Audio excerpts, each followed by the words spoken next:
Greetings. I am Dr. Evelyn Bethune, and I am the CEO of History in the Making Coaching Network. I am also the granddaughter of Dr. Mary McLeod Bethune. My dad was her only child, and I talk about her life because I want us to know the depth of who she was as a person, not just an American icon.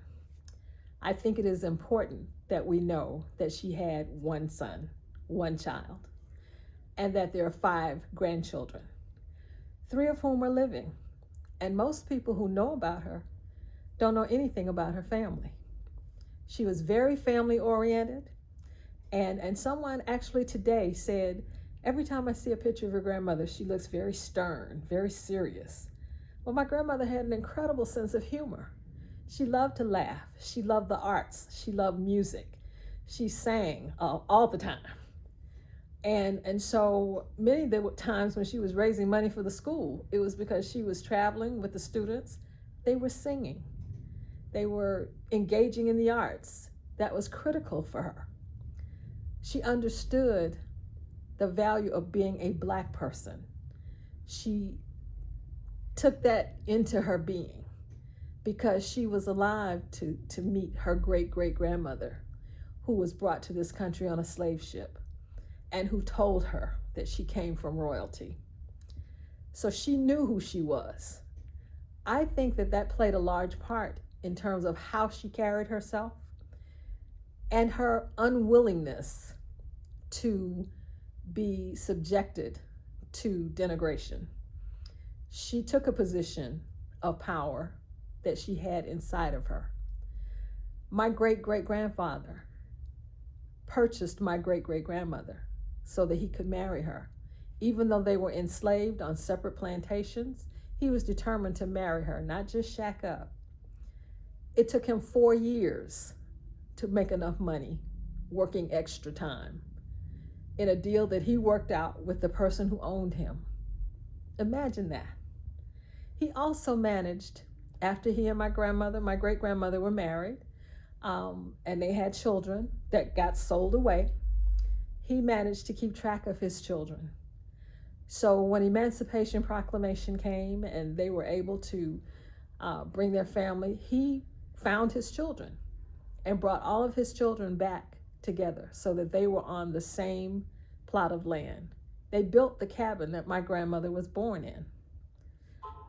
That is a major kind of function for people who were enslaved and were seen as chattel with no ability to make decisions for themselves in the outer world, when in truth they were making a lot of decisions for themselves, determining what kind of human beings they were going to be. My grandmother's statue is in Statuary Hall. It's not there just because it represents the state of Florida. It's there because she was an incredible person. She was an advisor to 5 United States presidents. 5. Being a Black woman from Maysville, South Carolina, during the 30s and 40s, it was the height of her ability to do things in this country. She was the highest paid civil servant in the United States during President Roosevelt's time. What that says is that she had a presence that demanded respect.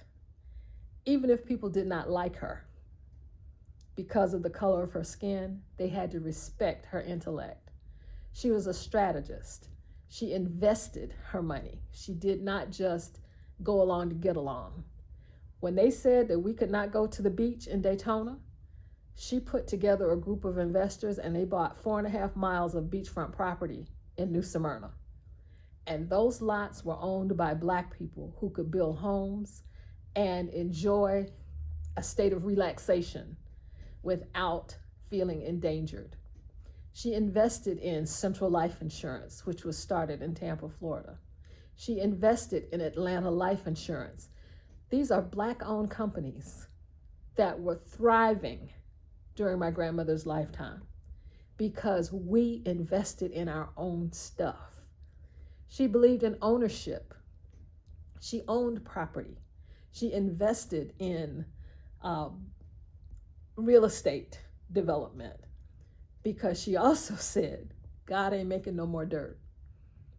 Land will always have value. Those are the kinds of things. When she passed away, she had stock in Sears and Roebuck. She had stock in various other companies. She was very mindful of building wealth to build legacy. That's the kind of mindset we need to have today. That was Mary McLeod Bethune. But she also enjoyed things like Langston Hughes and Zora Neale Hurston, who taught at Bethune-Cookman. She took a road trip with Langston Hughes once. He was here in Florida to do some things and came by Bethune-Cookman because during that time he couldn't stay in the hotels in Daytona. So people stayed on campus at Bethune-Cookman, which after all was started by Mary McLeod Bethune. She bought a garbage dump. That university is now the second largest landholder in Volusia County. Started on a garbage dump with $1.50, faith in God, my dad, and 5 little girls. That was the essence of Mary McLeod Bethune. She saw value where other people saw trash, and she made it into something. When we think about all of the things that she accomplished during her lifetime, for me, one of the greatest things that she did was organize organizations. That's how National Council of Negro Women got started. She believed in bringing the leadership of other organizations together for strategies that they could take back to their organizations. That's what kept them connected across the country. Without the help of technology, everybody didn't have a phone, even a house phone, yet they managed to communicate and come together and do things. And they did it because there was a strategic move to organize the leadership of other organizations. We have to get back to that. The thing that I talk about with my grandmother is the fact that she knew how to bring together people who might not otherwise come together, because we may find different roads to get there, but we are all headed in the same direction. And we have to be able to pull that together. And she was a strategic person and able to do that because she never thought we couldn't. That's the key. I've learned that stuff isn't hard, it's just new. And we have to learn how to help our children understand that. We have to know our history. And knowing Mary McLeod Bethune, for real, the real Mary McLeod Bethune, will help you to understand the value of understanding our history and utilizing our history, not throwing it away. We don't always have to start from scratch. We have solid foundations to stand on. And my grandmother is a part of that foundation. She got the money for the Tuskegee Airmen because of relationship. She was a part of the 688 success because she could sit in the president's office and talk to him directly because of relationship. Her relationship with Eleanor Roosevelt opened doors that might not have opened otherwise and provided resources for the community that she served. She never forgot who she was serving and why she was doing it, which in many cases people forget. Once they get elected, once they find their position of power, the reason disappears. That was not Mary McLeod Bethune.